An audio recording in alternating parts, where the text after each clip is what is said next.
Vous écoutez Radio Equinox, la chaîne du peuple. La chaîne du peuple. Bonjour, nous disions une fois qu'après ce qui est arrivé à l'opposition en 2025, elle ne doit plus se permettre de reprendre les mêmes procédés et s'attendre à un résultat différent. C'est-à-dire que si vous reprenez les mêmes choses sans tirer les leçons de ce qui vous est arrivé, attendez-vous à vivre la même chose. Alors, ce que l'opposition doit tirer comme leçon, ce sont les conséquences du manque d'omerta et de solidarité dans son camp. Pour ce faire, l'opposition doit un peu copier les membres du parti au pouvoir qui, mine de rien, brillent par une certaine solidarité. Les opposants doivent copier cela. On peut ne pas être d'accord avec le RDPC, mais reconnaître quand même que ce parti a toujours brillé par une certaine exemplarité en matière de solidarité. En effet, malgré les secousses internes, face aux adversaires, le parti est resté soudé.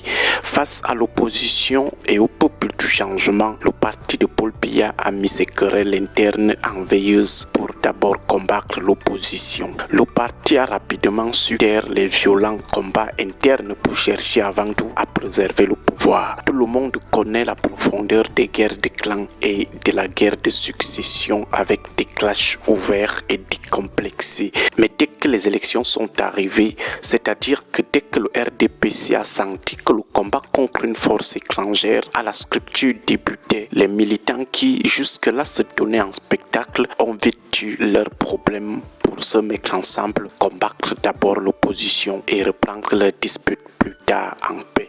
Qu'est-ce qu'on n'a pas vu comme tension au sein du RDPC avant les élections des années avant? Les barons du régime se battaient en public. On était convaincus que c'était la phase finale de la fin du RDPC, le grand soir. Mais dès que l'élection est arrivée, on vous disait encore que ce sont ces gens qui se clashaient hier, vous ne pouviez plus le croire. Ils se sont remis vite ensemble pour sauver leur pouvoir.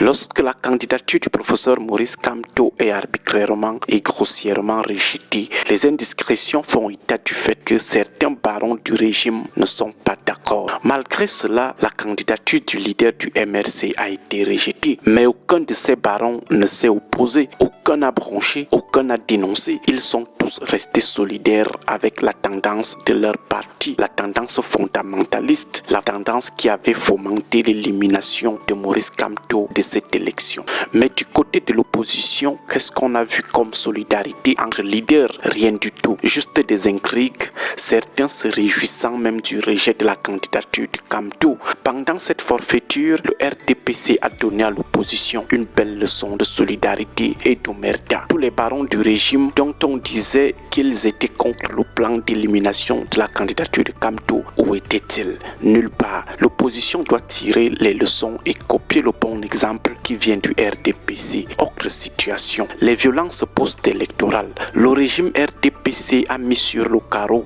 la vie de dizaines de jeunes gens, des dizaines de Camerounais que le régime a froidement tués en quelques jours. Des milliers de citoyens ont été arrêtés, torturés et jetés en prison. Au sein du RDPC, ce fut l'omerta. On n'a pas entendu d'éclat de voix ni de son discordant. Ils ont tous été solidaires de cette répression mortelle. Même ceux qu'on a souvent présentés comme des modérés ou des progressistes, tous ont été solidaires avec la branche des fondamentalistes dans ce projet de neutralisation de l'opposition par les armes.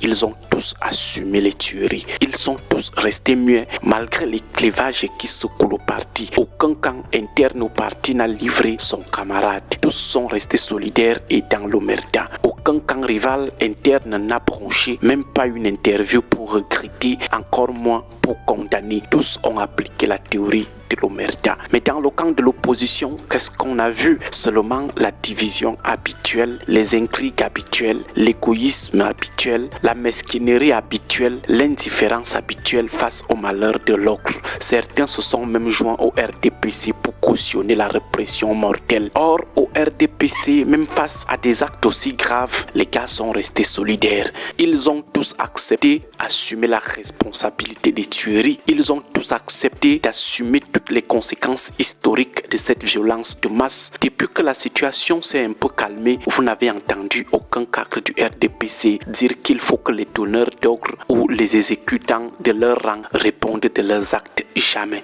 Ils sont tous muets. Pourtant, avant les élections, on était convaincus que c'était gâté au RDPC avec les clans Ngongo, clan Motazé. On a vu à la télé les clashs publics entre Ngongo et René Sadi. Mais dès que l'élection est arrivée, toutes ces querelles se sont tues pour laisser place à la défense du pouvoir RDPC. Le parti faisait face à un ennemi extérieur, à un étranger, c'est-à-dire l'opposition, le peuple du changement.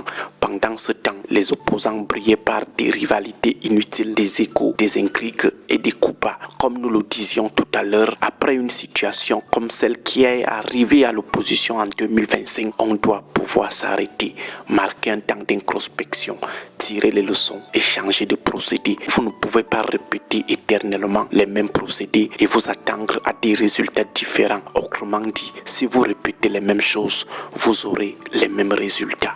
Bonne journée à tous.